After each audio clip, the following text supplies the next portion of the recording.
Hey, is that folk music that you play there? What is that? How do you call that folk music? I think it was Studs Terkel who asked Big Bill Broonzy, did he consider his blues music to be folk music? And Big Bill says, well, never heard no horses.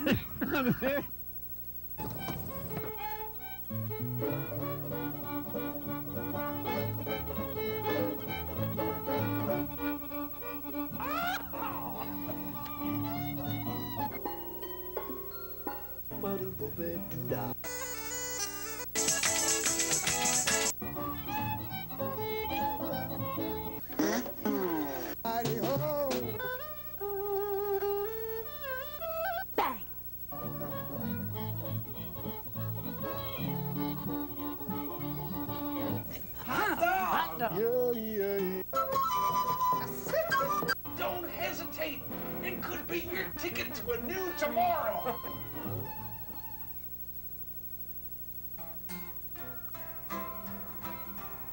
Well, I heard about a guy in Totowa on Bogart Street. You go to a corner and turn right just off of Union Boulevard.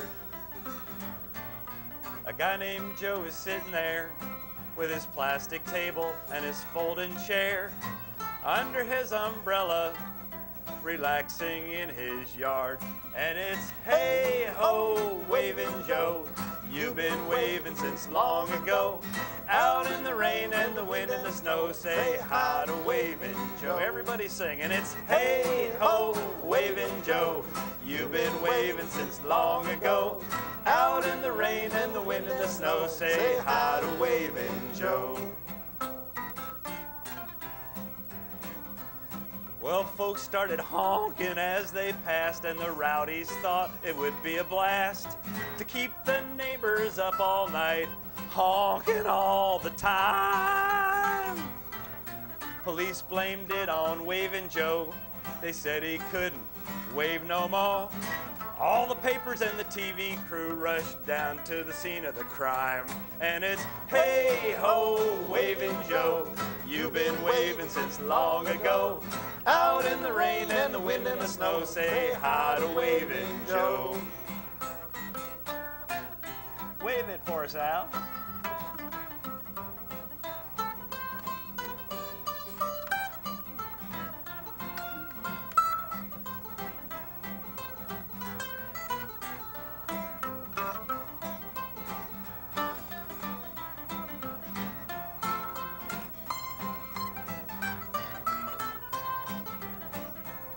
Now Joe told the papers and the TV crew, police told me to stay out of view. They say that my poor neighbors complain that they can't sleep. But Waving Joe, he knows his rights. No law can keep him out of sight. He says I told the policemen all to take a beat. And it's hey ho, Waving Joe. You've been waving since long ago. Out in the rain and the wind and the snow, say hi to Waving Joe. So now with neighborhood peace in mind, the town's erected a little sign. And you can see it when you are passing through. And it says, attention! Feel free to wave to your neighbors. Please do not honk. Thank you. And it's hey ho, Waving Joe. You've been waving since long ago. Out in the rain and the wind and the snow, say hi to Waving Joe. Say hi to Waving Joe. Say hi to Waving Joe. Well, Thank you, ladies and gentlemen. well, this is a very special edition of Horses Sing None of It, and sort of a collaboration with a TV show up in Burlington, Vermont called The Songwriter's Notebook. My name is Rick Polari, and it's wonderful to be here with Ralph Litwin and Al Podber. You got it. And they're called the Fabulous Furry Harmonica Brothers.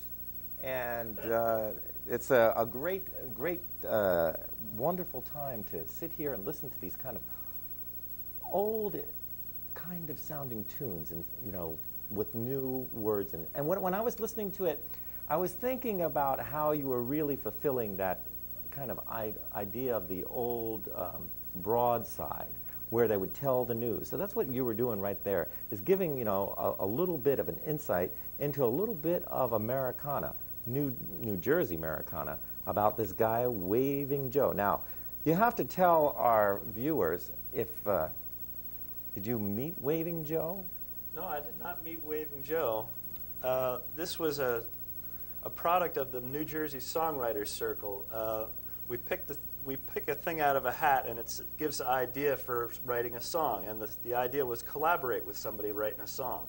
So Dave Kleiner and I decided to collaborate. And I went over to his house, and sitting on his desk was an issue of Weird New Jersey magazine, and on the front cover was an article about Waving Joe. So we literally turned the article into a song. So it's the true story of what happened to Waving Joe. Now, what about the music? The music just came out of our heads. Mm-hmm. But it's really based on the old traditional kind of almost like a ragtime feeling in there. Well, I guess. Now, when I did this song in Philadelphia a year or so ago, I said, now I don't know if folks sit on their porch and wave where you come from, and somebody shouted out, in Oklahoma, everybody does it. That's right. That's right. Up in Montana, they're you know, sometimes I've been up in towns in Montana where there were only like 9 people who lived in the town. And everybody waves in Montana. But they have a song, the non-waving Joe, you know, for the one guy who doesn't wave. The one, yeah, this is true. Well, in Vermont, they had an old story about, you know, the newcomers who come up and they move into the old house there, and every day they're waving, you know, as they drive by, and the old Vermont couple just sits there with their hands folded like this, and every day they wave and they won't wave back, and then finally, after about a year, goes, well, they've been here a year, let's wave. Accept them into the community. And over in Minnesota, did you ever notice how a Minnesotan waves? When they're driving down the road, I was touring out there, they lift one finger. You got to watch real quickly. You see one finger off their steering wheel, and that's a Minnesotan wave like this. Very kind of reserved people in Minnesota. I must be from I do that sometimes. Maybe my soul is from Minnesota. Now there was somebody in our studio audience here who has driven past Waving Joe. That's true. That's and seen him. And there's another young lady in our audience who has a waver in her town, who they call, what do they call him? The Waver Man. The Waver Man. And there's a guy up on Route 15 who passed away a couple years ago named Waving Willie. Waving Willie. Waving Willie. And it's a real tradition here in New Jersey. Waving Willie and Mr. Waverman.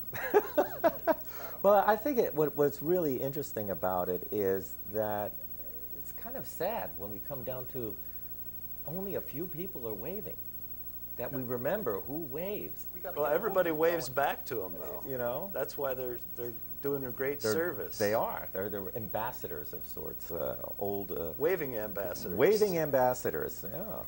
Well, let's talk a little bit about this wonderful CD. I haven't had a chance to listen to it yet, but I'm getting an idea of what your music is like live, so I know that I'm going to enjoy the CD. Can you talk a little bit about it?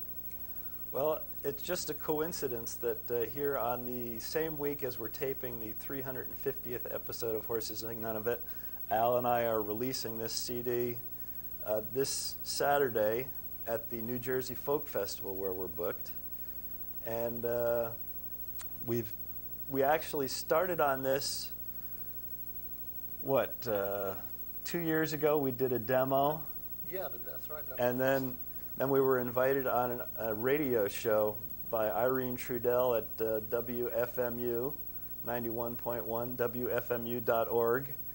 And she after the show in January of 2002, she handed us a digital audio tape of the show.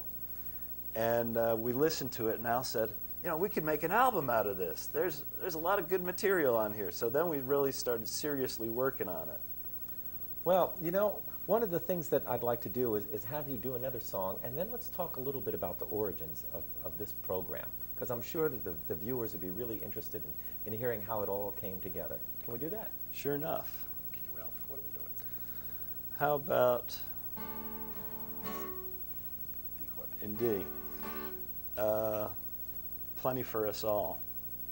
All right.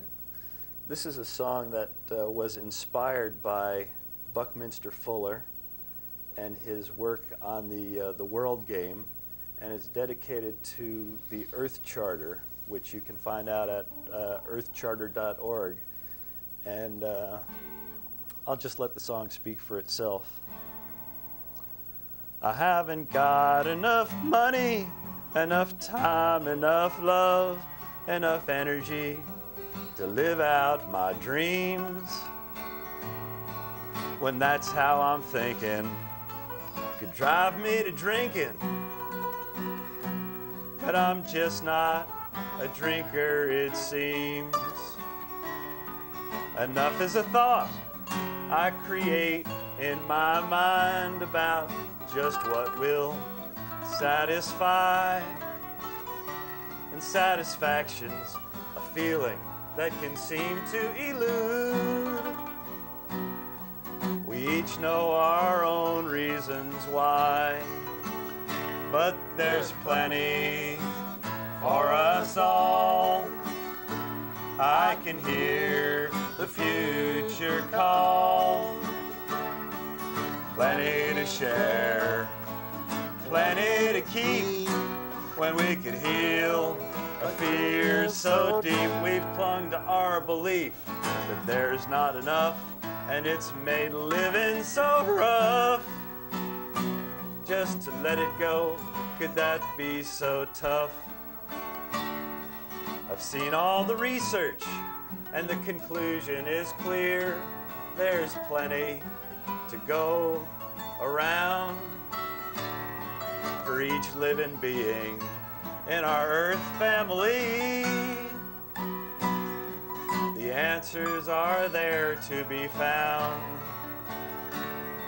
An end to oppression and all poverty, pollution, a thing of the past. Our planet restored to its natural glory, and we'll find a peace that will last. 'Cause there's plenty for us all. I can hear the future call. Plenty to share, plenty to keep. When we could heal a fear so deep, we've clung to our belief that there's not enough, and it's made living so rough. Just to let it go, could that be so tough?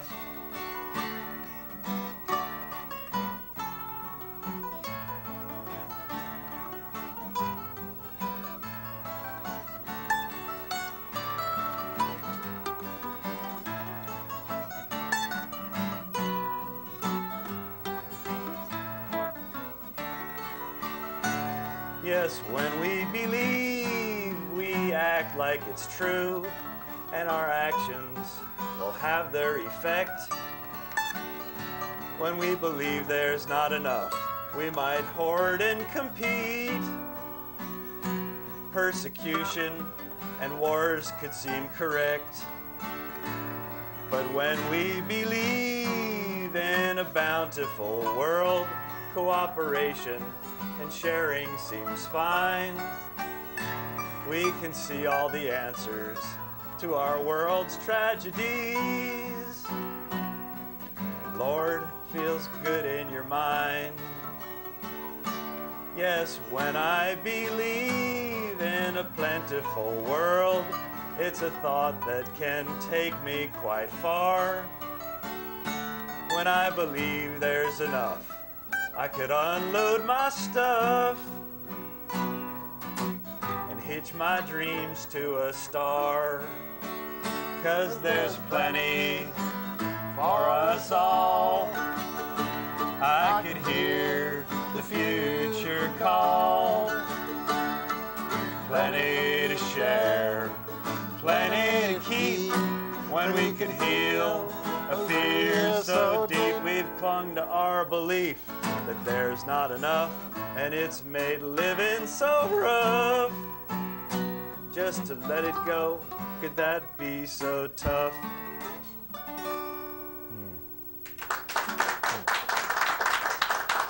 Thanks very much.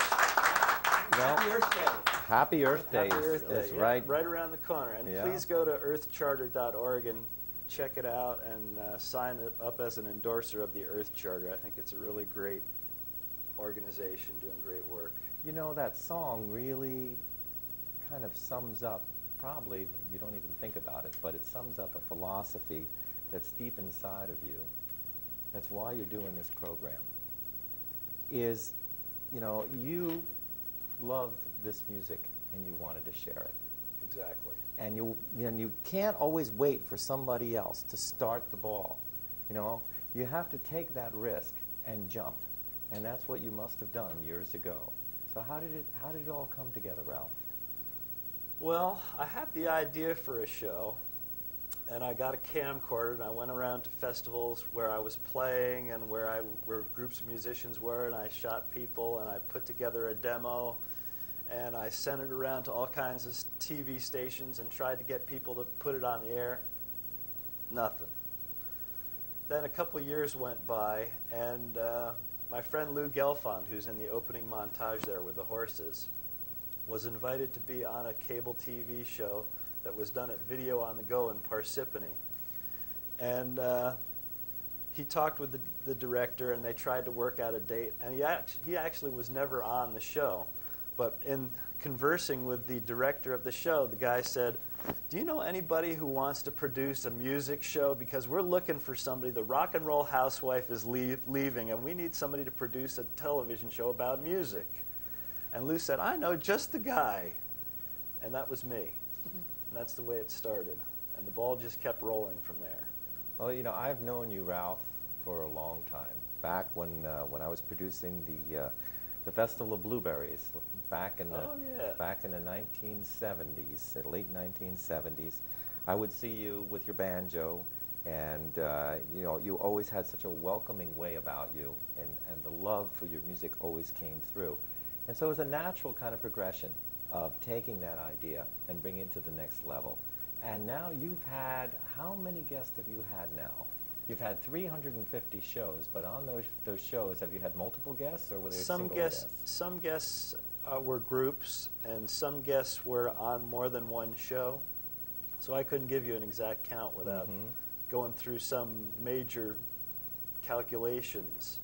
And the neat thing is, like what Al was just talking about before the cameras weren't rolling, he was talking about how this is real community TV. It's the kind of things where you have to go with the flow. And you were telling that story. What happened one time with the backdrop? Well, I was actually in this very stage, probably with this very scenery. We were on with, Ralph and I were in a band with Gibbony White. Actually, she introduced us, and of course she passed away in January. And we have some tracks on the CD that we made in the late '80s with Gibbony, and that's one of the things I really like about that CD, which is dedicated to her. But anyway, we were sitting here, we were playing. The band was called Harmony Grits and Jam, and we were playing the old tune, "Moving Day," the old ragtime tune, Harry Von Tilzer. And right in the chorus, when we were tapping our feet, and maybe that set it in motion. We set the resonant frequency of the scenery or something. It was on our own Narrows Bridge or something. And the scenery just came crashing down on us. And of course, the show continued going. And we had a really good laugh about it. It's also very bizarre because the scenery actually kind of hit us off camera. And so you don't really see it on screen, but you hear us stop, and we're laughing and having a wonderful time. And anybody watching it thinks that these people are crazy people they're a little weird, but they're having a great time. I wish we knew what was going on. Ralph, can you think of any other memorable moments that you've had over the years that really stick out in your mind? Oh, there's 1,000 memorable moments. To pick one, let's see. You caught me unprepared, Rick. I think just to turn the table on you, one of the most memorable moments was when you were on the show playing your Polish bagpipes and the bottom dropped off. Yes, that was what, you know. If it's going to happen, it's going to happen on TV. That's my way of thinking. Well, you know, let's tell the viewers that it was from being on Ralph's show that gave me the idea that maybe this was something that I could do back at home. And I thought a lot about what you were doing here and how important it was, and how this type of, you know, television is for us. You know, I mean, we're not the NBC, we're not the CBS kind of thing, but this is our chance to shine. And the idea is we got to let that little light shine. You know, we got to put out that energy and try and provide our audience, our listening and viewing audience, with the best people that we can find. You know, give people a chance to get on there. And I think that that's what the important thing is. And unfortunately, not enough people realize the power that you have. Because these days, so many people are watching cable TV that they're channel surfing. And they're not just staying on one channel. And so they're going to turn on and they're going to watch you. And if it's good, and it's good programming, they're going to stick with it. And I'm sure that, like me, you probably can't walk around without somebody coming up and saying, I remember when you had so-and-so on, and that was a great show. And it makes your heart feel good because your job is as being the facilitator. You know, how many times have we gone to a folk music coffee house and an excellent performer has only had a handful of people? With this kind of programming, you're giving people a chance to see someone in a different light, Right. in an intimate light, Absolutely. that you wouldn't see on stage. Yeah. And you get a whole different view of them. And hopefully we can build our audience. Let's Right. not sit around and talk about, you know, go ahead, Al. Well, I mean, I see it as not only building an audience. One thing about this music, it's a folk music. It's a music that people share, and that's the operant word, sharing. And this gives an opportunity for the greatest amount of sharing, because people can watch it in their homes, and people can watch it when, you know, wherever they are. They can take part in the sharing process and learn the songs and learn about the musicians. And that's why I'm so happy that Ralph's show has continued for all these years, and your show too, because it's a record, and you know, it's a tool for sharing, and it's also a record of what people have been creating. And it's such a valuable archive. You know, Ralph now has been able to put the shows on DVD, and they're available to people. And there's an archive. That's right. There's an archive of musicians in the New York, New Jersey area who are creative and sharing and making an important contribution to our culture. And his program is an archive of that piece of culture, and I think it's very important. There's two things about that, Al, too, is the idea that, you know, think of all those shut-ins, all those people who have disabilities, who can't get to the shows. This is a way that they, too, can enjoy the music. Absolutely. You know, so it's a very important type of thing, and I'm sure that everybody in this room will applaud you, right? Thank you.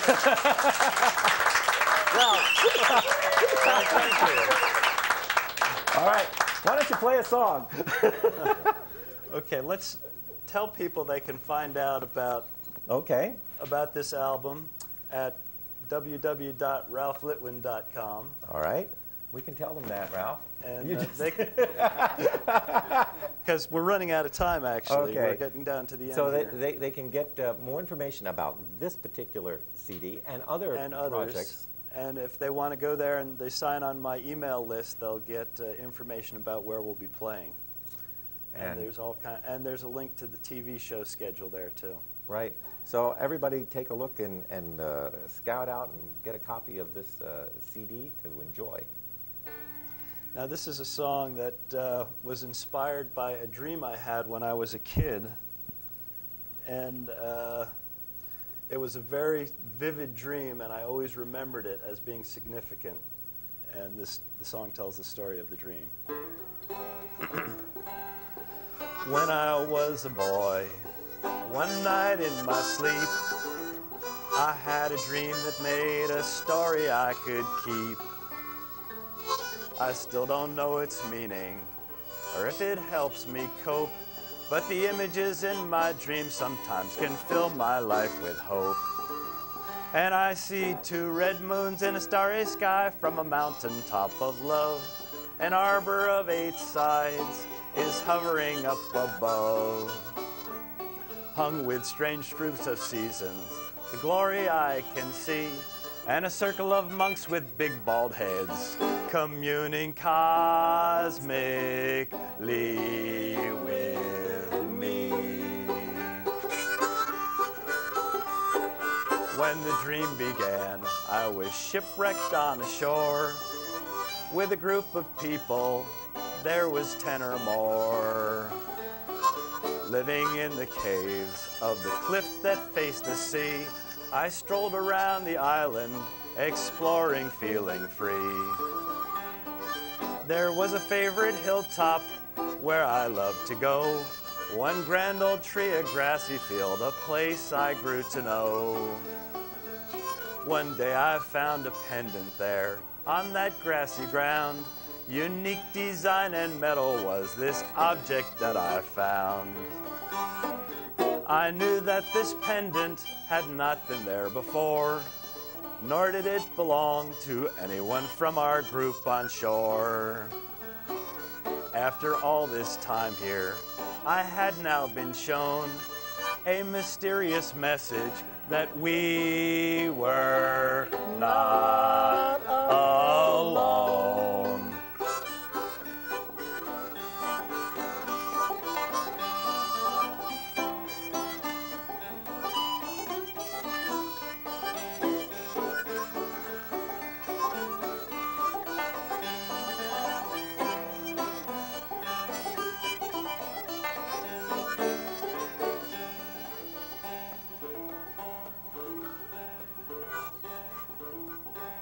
Play it again while I remember the words.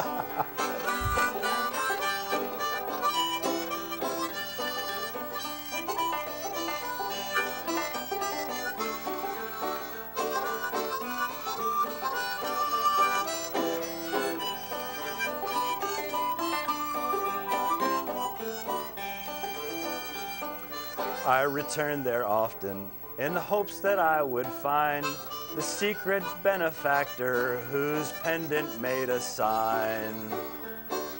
Then one night it happened, as I waited patiently, the visitors glided up a hill in a circle around me. And I saw 2 red moons and a starry sky from a mountain top of love.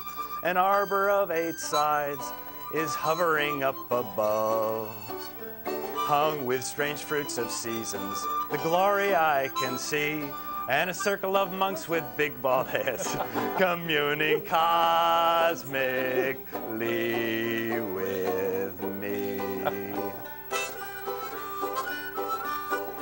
And I had the boy, held this feeling fast, maybe hoping to learn its meaning or maybe make the feeling last. It's strange what feels important and the way things seem. Perhaps one day I will return in life or in a dream and see 2 red moons and a starry sky from a mountain top of is hovering up above.